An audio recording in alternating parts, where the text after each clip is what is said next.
Welcome into the CHGO White Sox podcast. On today's episode, we'll talk about the PECOTA Projections for the White Sox in 2025. We'll talk about any overlaps between Luis Robert Jr. and the inevitable trade of him compared to Zach LaVine's trade just last night from the Bulls, and some Zach DeLoach talk here on the CHGO White Sox podcast.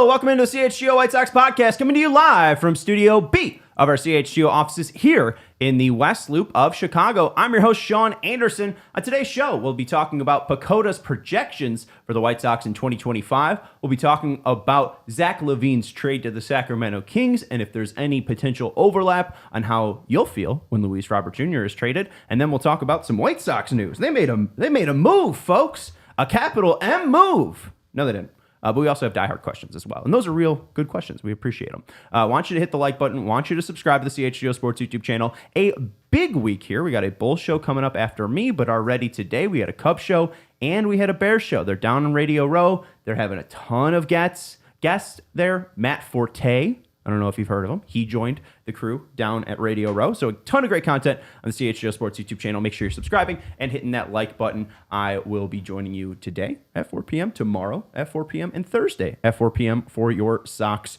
shows. We do have some people in the chat hanging out with us already. 7 likes. Hit that thumbs up button if you haven't. Antonio saying, I don't think Robert will be moved. He has got to show he is healthy first. What I will be drawing comparisons to is when the trade inevitably happens. We just heard reports from Ken Rosenthal that the Reds were interested, but that trade talks fell through.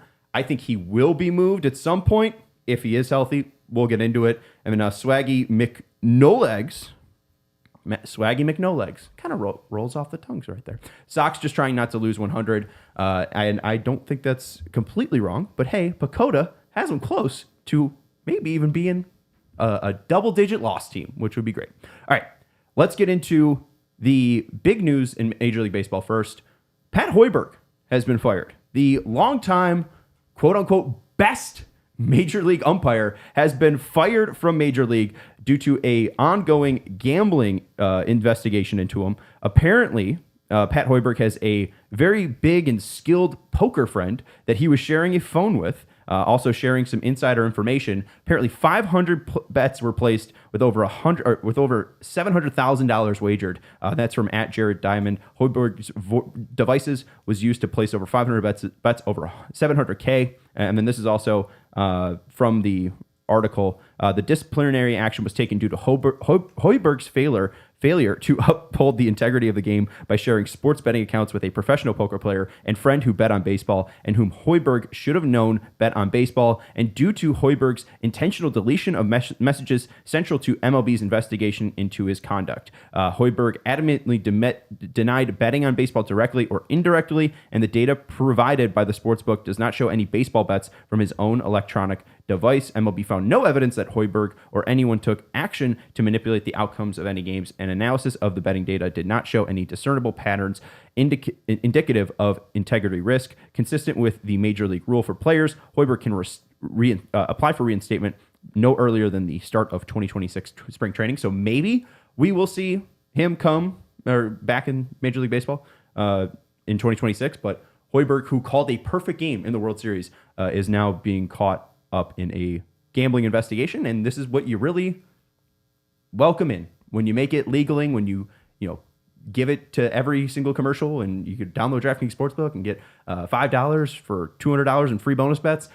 This is what you're opening the world up to. And we've seen this in the NBA. We've seen this in Major League Baseball. We've seen this in, I think, the NHL as well. Most of the professional sports leagues are dealing with some sort of issue like this. And it's crazy that the guy that seemed least likely in all of it gets caught up and suspended for the entire year. All right. Sam H says, I call him Robert because calling him Robert just seems weird. Well, Robert's his name. So he's not, Cuba isn't a French or Spanish sounding. Also, I mean, Spanish isn't really, like, it's Robert. It's his name. Luis Robert Jr. He kind of goes a little bit more on the R, like Robert. But outside of that, it's a Bert. But, yeah, I get it. I don't know if, I guess France and Spain are close. Do you know any geography, Katie? Katie's our producer today. I mean, like, geographically they're close, but language-wise they're not. Yeah, I don't know about that. But yeah, he said at this press conference, Robert. So with me not being Cuban, I'll say Robert. Anyways, crazy that Hoiberg got fired. Pat Hoiberg got fired. But we move on. Melissa says the relationship between gambling and sports is so gross. I wish there was something to at least, give you a little bit of... I wish it wasn't so shady, like my dad calling a phone hotline and being like, college basketball, and then going through all the currently going on college basketball games just to get the game that he bet on. Like, I wish it was a little bit more accessible than that and maybe, legal to the point. But yeah, it's definitely gotten a little out of hand. All right.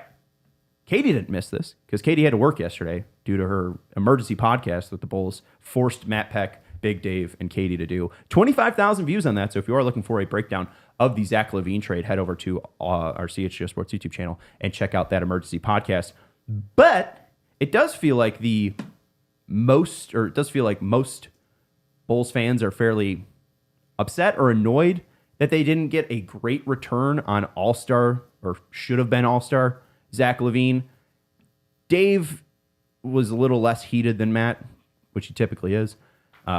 Just saying you don't really know what the full moves are. You don't know where the Bulls are going to settle because the trade deadline isn't until tomorrow, the 6th. The 6th. So you still got 3 days until the deadline. There's still more to unfold for the Bulls. But LaVine was injured for a large part of 2022, 2023. Really missed out on being that franchise player that the Bulls thought he would be. And at least going into the season, talks from the Bulls podcast and Bulls fans was, we just got to get anything for LaVine. We could just get his contract off the team. That would be great. And then they see him playing 30-something games. He looks like an all-star. And now you're not getting enough back for Zach LaVine. All you wanted in the offseason was for people to take on his contract. I feel like it's very similar to Luis Robert Jr. We saw the star player that he could be in 2022. LaVine obviously showed off his stardom from when he was in Minnesota, winning the dunk contest, being a part of the Jimmy Butler trade, the main piece of that trade as well, and growing into an offensive player. He's not a great, well-rounded player, but he's really good on offense, right? He's probably a top 25 offensive player in the NBA. It feels similar with Robert, and maybe even less of the fact that he's not well-rounded, because Robert is well-rounded. He could steal you 20 bags. He can hit you 30 homers. He can play Gold Glove caliber defense in center field. The issue is him staying healthy, similar to LaVine. But right now, it feels like Sox fans would kind of take any trade for Luis Robert Jr. right now because they know his value is in the toilet. I wonder, because all of the narrative right now is, and I think Antonio mentioned it, was that Robert needs to be healthy, right? His value is so low, you can't trade him. You got to wait for him to build up that value. Even if he's like really good, even if he's like 125 weighted runs created plus headed into the trade deadline, are they going to get something significant for him? Because right now, the reported deal that the Reds shot down, or the White Sox and Reds couldn't agree to last Sunday, was Arroyo from the Reds for Robert, and then the Sox were going to eat some cash. And the whole talk was that they wanted 2 top 5 prospects from a team. Arroyo's the 6th prospect on the Reds, and you're only getting one of them, and you're giving up cash. Like, will the White Sox goal just to be for someone to take Luis Robert Jr., get a top 10 prospect, but just not trade any cash with him? Like, I feel like Sox fans are probably going to be disappointed. The Bulls, when AK came in, LaVine came in, you traded Jimmy Butler, you thought you were going to get a refresh, a rebuild, and it feels exactly the same or somewhat similar to what it felt like with Garpax. It doesn't feel like you've actually moved on. And with Luis Robert Jr., this was supposed to be our guy. This was supposed to be the Cuban Mike Trout. And if you are come the deadline, just trading him for a team to take on his salary, I think you're going to get a lot of similar feelings. Although right now the value isn't high. Even if he has a great year, I don't know how much his value can actually increase. So I would love for Luis Robert Jr. to be traded for 2 top 5 prospects. The team eats his contract and he goes on and he's a 5-star player, yada, yada, yada.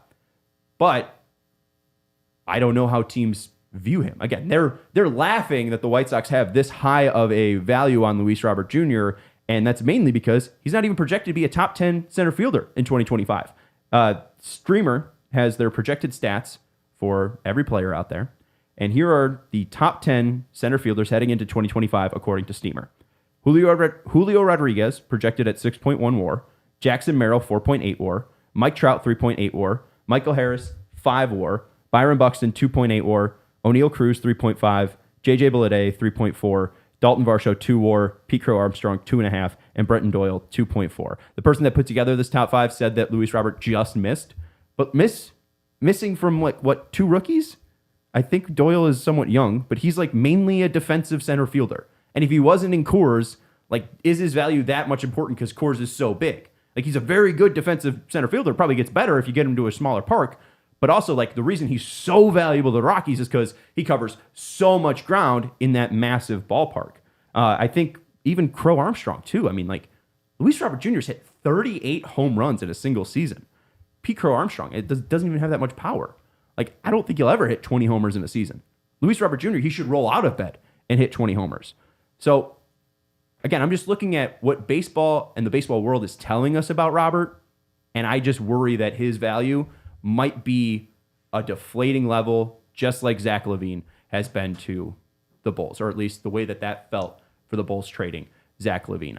I believe that Luis Robert Jr. is a franchise player, but again, you see him in 2024, you see him after he hits that homer against the Cubs in like June, he just fell off completely. Could it be the team and playing on a 100-something loss team, 121 loss team? Absolutely. But I think that it's just creating too many questions about the player himself. And LaVine, again, had too many questions around himself. Can he stay healthy? Is he even good enough defensively to be in a playoff roster? Is he worth the money? Yada, yada, yada. It's not just, hey, this is a great player. We have to do everything to get him. There were no questions and true holdbacks for Garrett Crochet. He was cheap. He was controllable. He's very, very, very good. Luis Robert Jr., he's not that cheap. Kind of controllable if he's good enough to pick up his options in 2026 and 2027. Even then, you're picking up $20 million contracts, and you look at 2023, just a horrid year. Or 2024, just a horrid year. So, like, how much can he actually improve his value? I think he'd need to be, like, obviously the best player on the White Sox, but, like, by far the best player on the White Sox. He barely got over 100 weighted runs created plus, and I think Moncada was the only player that had a weighted runs created plus higher than 100. Like, he's got to show up from day one to the end of July and tear it up for the White Sox to get true value for Luis Robert Jr. I think this is a really interesting comparison for a lot of reasons, but one of the things that we saw happen with Zach on the Bulls this season, as far as like upping his value, he was playing like an all-star, should have been an all-star, but unfortunately when your team is bad, you don't get that kind of public recognition. And also, unfortunately, with the TV deal where a lot of people in your city can't even watch you, you're not going to get the local recognition of those all-star votes either. So I feel like, unfortunately, Luis Robert is in the exact same situation. Even if he does have an incredible season and like up his trade value to the team itself, the teams around the league aren't going to be able to see it, especially with like no nationally televised games either. So it's a double whammy that LaVine had this season, and I unfortunately could see Robert having the same thing. Well, and two with LaVine, like, again, going back to injuries, he played 82 games in 2015, 2016. That's his sophomore year. Has not played over 77 or 70 games outside of 2022, 2023. So it's not even like he could come out, Luis Robert Jr., have the best 12 games to the start of the season. Then he could do the same thing that he did in Kansas City, hit a gapping double, and then turn around first base and come up, limp. So, like, even 2023, like, or you look at Zach LaVine's last 3 years, plays 77 games, averaging 25 a night. Great. The next year, only 25 games, averaging 19 a night. And then this year he comes back, he's playing a ton of games, but like, what is he going to be next year? And I don't know if that's too much of a concern for LaVine with his contract stuff. I don't know his exact contract, but Robert's definitely concerned because you got to pick up that buyout. We got to take a break. Let me know any thoughts, if you have any, on LaVine and the Robert comparison I made. Hit that thumbs up button if you haven't already, and make sure you're subscribing to the CHGO Sports YouTube channel. Let's take a break here on the CHGO Sports YouTube channel. We want to let you know about our friends over at Mando, a men's deodorant brand that is hyper-focused on keeping every aspect of a man's body smelling fresh and clean. I love the bourbon leather scent. I am a person that has a lot of hair, a lot of body hair. I am a man. I feel like this product is made exactly for me. I've tried many deodorants throughout my life. I've tried clinical. I've tried not clinical. I've tried stuff that's natural. I've tried stuff that's not natural and maybe more brand name recognizable. Mando, while it is new, is the best deodorant out there. If you are looking to cover up stench, Mando is the best part to not have your coworkers looking at you sideways and like you stink. The best part, Mando was created by a doctor who saw firsthand how normal BO was being misdiagnosed and mistreated. Mando is unique because it's a whole body deodorant. They have the classic stick that everybody knows and loves, but honestly, since it is a whole body deodorant, I kind of like the cream deodorant better. You know what? I'm just saying. Maybe that's a little bit of a hot take there, but I think that the bourbon leather cream deodorant was a lifesaver, and I really miss that product because they sent it to me for free, and I haven't bought a new one yet. And you know what? I'm kind of talking myself into buying a new one right now. But we want you to try out the best of what Mando has. Head over to shopmando.com and use code CHGO, and you get $5 off their starter pack. You get a stick deodorant, you get a cream deodorant, and I believe you get something else of your choice. I should have it, but I'm not being able to log into my ad read right now. This is great. They probably love this. There it is. Sorry. The starter pack is perfect for new customers. It comes with that solid stick deodorant, that cream tube deodorant, and 2 free products of your choice, like a mini body wash and deodorant wipes, and free shipping. So use code CHGO at shopmando.com. That's SHOPMANDO.com. Please support us and tell them we sent you. Smell fresher, stay drier, and boost your confidence from head to toe with Mando. We also want to let you know about our friends over at Shady Rays. Ooh, it kind of works with my red. Shady Rays is the best companion for driving, walking, hiking, camping, dinner out, hosting a podcast, or chilling on the beach. Shady Rays has premium polarized shades that won't break the bank. They have hundreds of options and styles to choose from, and I love my shades. They have not broken. I've used them for over 2 years. I couldn't tell you the last pair of shades that I have owned for 2 years that haven't broken or haven't lost. These are the best sunglasses that I've ever owned, and especially for the price that you're paying, the fact that you can get 2 for pretty much the price of 1. Like, I think this is the best deal that we have. And they actually block rays too. Like, they are polarized. Not only do they look good, not only do they have a ton of styles, but they block rays, and you'll be able to drive perfectly. You'll be able to see when you're outside. It's a wonderful product. Exclusively for our listeners, ShadyRays.com is giving you 35% off when you use code CHGO. They are the best sunglasses I've ever owned, and over 300,000 people have rated them 5 stars. So I feel like you will also rate them 5 stars when you go check out ShadyRays.com. Hit that thumbs up button. Make sure you're subscribing to the CHGO Sports YouTube channel. Got a Bulls show coming up later today. And again, we're at Radio Row. If you're looking for Super Bowl coverage, CHGO Bears has you covered live, I believe, every day at 12 p.m. I don't think that should change, but we also got like 5 different teams out there that are switching through sets and stuff. So 12 p.m. should be the time of the CHGO Bears show. Let's hit the chat. Our guy Beefloaf said, Sean, if you don't think Luis can really improve his value that much without shooting the moon in the first months of the season, would you just take the best offer by March 15th and send Luis Robert Jr. out? No, mainly because there's not a center fielder that I'm like dying to see them put in center field. I'm not dying to see Slater or Talkman man center field. I'm not dying for Fletcher to be our center fielder right now. And I could just be off. Like, maybe he does go out and has like a 130 weighted runs created plus. He's stealing 20 bags. He's playing beautiful defense. He might be, extremely valued. I'm just kind of looking at the way it played out for the Bulls. And it is a little bit different because they have a salary cap, so it's tougher to take on $15 million or whatever. But especially when you go into the season, that number will go less with the amount of games he's playing. But I think the biggest thing, and I was talking to Dave about this, was the Bulls didn't choose a direction before this season. And part of the trade was getting back the full rights to that 2025 first-round draft pick.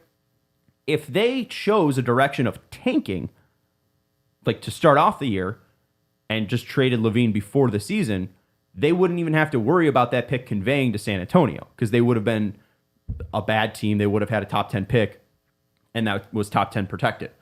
So I think the biggest thing is just they should have traded Luis after the 2023 season. They would have had a bidding war, not Luka Doncic style level, but I think they would have had a huge bidding war for a guy with that much control, that ability to play defense, coming off a 38 home run season, teams knowing that this team is breaking down like that. That could have been the true Chris Sale piece for this franchise, and I feel like Chris gets screwed up. They tried to thread that needle. They had Moncada, Aloy, Robert, Cease still, but then they ended up trading him before the year. They didn't pick a lane. And that's the biggest thing that hurt the White Sox, was not picking a lane in 2024 and before that year. And it hurt the Bulls, I believe. And I'm just wondering how this might lead to hurting the White Sox. Because again, LaVine just had an all-star season. He just played exactly how you wanted him to play, and you're barely getting anything in return. I feel like something similar could happen with Robert. Yeah, I mean, it kills your leverage when you don't pick a lane before the season, and now every other team in the league can see that you're floundering, and you're trying to figure out where you can go next. So, I mean, you said it perfectly. Like, that definitely affected the value that the Bulls got back for Zach LaVine, and I see the exact same thing happening with the White Sox if, because they didn't trade him in the offseason. Right. And, right now, the talks are that it'd be Arroyo for Robert plus cash. And that would feel deflating if you're having to give up cash for a team to take on Luis Robert Jr. with his potential. But then come the trade deadline, would Arroyo for Robert with no cash be disappointing? I still feel like it would. Because again, I feel like there's no way that this trade is going to work out where fans are just going to be excited. Because I think that the best way that teams or fans would get excited if they trade him at his peak value, and I don't even know where his value is. His peak value after 2023, we're looking at a trade value meter, it's probably 92% out of 100. If you're looking at it now, it's probably 5% out of 100. And if he plays really well, maybe that gets up to 50 if we're lucky. I'm just confused or not confused, but just worried that even a great season from Robert might not lead to the trade return that us fans want. All right, let's get into some PECOTA talk. PECOTA is a projection system by Baseball Prospectus to try to plot out what the year might look like for teams. This is the White Sox team that just went 41 and 121. This is a team that was historically the worst in Major League Baseball. And if you talk to most fans, even me, they would probably project this team to be anywhere between, if they're really good, 105 losses to 115 losses. Here comes PECOTA, a computer system that's crunching the numbers, that has no relations to the White Sox, no positivity, no negativity towards the White Sox, and they are projecting the White Sox in 2025 to finish at 62 and 100. If you want to scroll up a little bit, Katie, and go up to the Beef Loaf comment about over 49.5, just a little bit up more. Beef Loaf saying just a little bit more. Right there, over 49 wins and a half is all we need. That is one heck of a bet from our guy Beef. Right now, you can go and wager on the White Sox win total, and you'll probably find 52.5 or 53.5. The 48.5 that was originally put out by sportsbooks was the lowest in 30 years by any Vegas book, and it was lower than the previous number by 10 wins.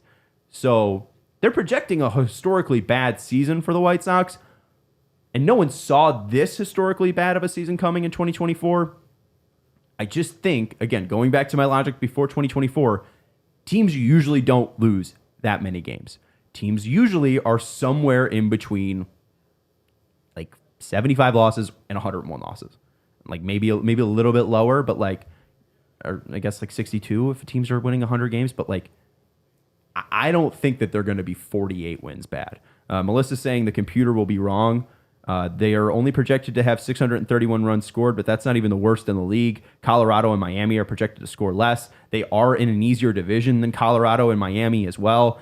And I feel like there will be an improvement this year. I don't think that they will be 121 losses. If you look at the 94 teams since 1961 that have lost 100 plus, those teams have averaged 68 wins. So 62 wins is honestly maybe undershooting it. And obviously this is 121 losses, but I think they're a 50-win team in 2025. After losing 100 games in a season, teams averaged 68 wins. 13 of the 94 went 500 or plus or better in the next season. 87 wins was the highest win total reached. 34 wins was the biggest swing. So if the Sox can win 20 more games, it's not even the biggest jump that a 100-loss team can happen. And they're projecting about a 21 game swing. If the Sox finish 63-101, I think there is serious talks to name a church on the south side after Will Venable. There's St. Bede's. I grew up in that area, or kind of that area. It's Bede the Venerable. We could just call him Venable the Venerable. Maybe it's a little bit too wordy, but I feel like you probably have to look from anywhere from 100 losses to 110. If they're back at like 121, there's some serious questions being asked about Chris Getz. Because now there's a White Sox move that the White Sox claimed Jacob Amaya from the Baltimore Orioles. They have DFA'd Zach DeLoach. A lot of people are wondering why, because you just DFA'd Amaya not too long ago. It seems like the White Sox were, again, bottom feeding, waiting for somebody to fall to the bottom of the ocean, and they would be like, hey, you want a minor league deal and an NRI? It doesn't seem like there's going to be a shortstop that is of major league caliber that will be in the opening day, or at least in spring training with the White Sox. I know that they're talking heavily about Colson. I know that it seems likely Colson could be the opening day starter, but if it's not Colson and it's not Chase Mydroth, there really is nobody. So Amaya at least gives them an option to open up the year with at shortstop, because he plays all right defensive shortstop. I don't think it makes sense, but with the surplus they do have in the outfield with Jolks, Colas, and Fletcher, who might not even make the team, might be in AAA to start the year, DeLoach makes sense. DeLoach saw like 1,600 pitches in the minor leagues, 32.6% whiff rate. His highest exit velocity was 107.8. We're worried about Colson. His highest exit velocity was 114. Like, I don't even know if DeLoach, who's like 25, can square up a ball. It's possible DeLoach completely gets through waivers and is back on AAA, yada, yada, yada. But I felt like DeLoach could have gone well before, and I feel like they kind of got lucky to get Amaya back, because there really isn't a opening day shortstop that is clear enough on this team. You got Robert in left, or you got Benny in left, you got center, Robert in center, and then you got Talkman and Slater in right field. Like, they don't really need outfielders right now. They need middle infielders. So picking up Amaya, while it is weird, it makes sense. Let's get to some diehard questions. We do have one from Soxmon, who's hanging out in the chat. We appreciate that. She said, thoughts on ESPN putting our farm at 2? I feel like that is high, and I feel like you are 100% right, Melissa. Last year, Kylie McDaniel of ESPN ranked the White Sox prospect system 20th with a $172 million projected value of those prospects. This year, they have jumped from 20th to 2nd, and now their farm system is projected to be $313 million. The write-up from Kylie included this. They are a Roki Sasaki away from having the top farm system. Colson is a starter and maybe a good one. I find it very odd that they're second in all of Major League Baseball. The Athletic ranked them in Tier 3 at 12. We know the pros. Hagen Smith, Noah Schultz, Jairo Iriarte, Drew Thorpe, kind of, Sean Burke, Mason Adams. A lot of pitching. The biggest con, and it's a con that sticks out like a sore thumb, there is not a single hitting prospect in that top 30 that I feel like is going to be a for sure hit. The guy in Colson Montgomery has fallen completely off the Athletics top 100. You look at Wolko, yes, he's 18. Yes, he hits like a horse with his 125 weighted runs created plus in single A, but he's also got a 40% K rate.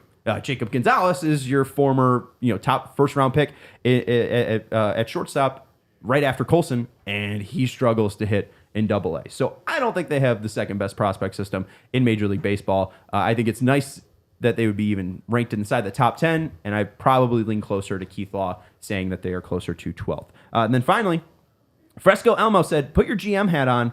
What would be your Luis Robert comp for a 1v1 trade similar to Luka Doncic for Anthony Davis? I think you got the Luis Robert Jr. kind of being comparable to the LaVine trade that we saw. The Luka Doncic thing makes absolutely no sense to me. We have a 25-year-old superstar in our league, and teams are begging him, are having a bidding war over a player who cannot play defense and giving him $765 million. Luka Doncic has a locked-in rate, and they didn't even want to pay him half of what the Mets just paid Juan Soto. They didn't want to pay him $340 million when the Mets are drooling to give Soto $765 million. There is not a comp in the world outside of if the Mets right now said, this guy can't play defense, he's an alcoholic, a fat alcoholic, we need to trade him right now for Bryce Harper. You're trading somebody 6 years worse, somebody who's got injury issues, who's not even an outfielder anymore, and you're trading him for somebody who's 6 years younger. Like, the Luka Doncic trade makes no sense. And the fact now that there's reporting from The Athletic by Kirk Goldsberry that there was even like a better offer out there, and apparently Rob Pelinka negotiated the package down from Nico Harrison, and just by saying, I think Luka Doncic is an alcoholic. Like, there's no comp. There is absolutely no comp to this Luka Doncic trade. And if we tried to figure it out, I think it would be Juan Soto for Bryce Harper. And just imagine if that happens. And it also works, too, because the Mets and Phillies are in the same division. Like, why are you the Mavericks trading him to the Lakers? Like, trade him to the Bulls. Trade him to effing Hornets. Trade him to the Nets. Get him out of the Western Conference. What are you doing? The team that holds you down, that has you under their thumb for years and years and years, outside of 2011 when you were in the finals with Dirk. Like, what? Makes no sense at all.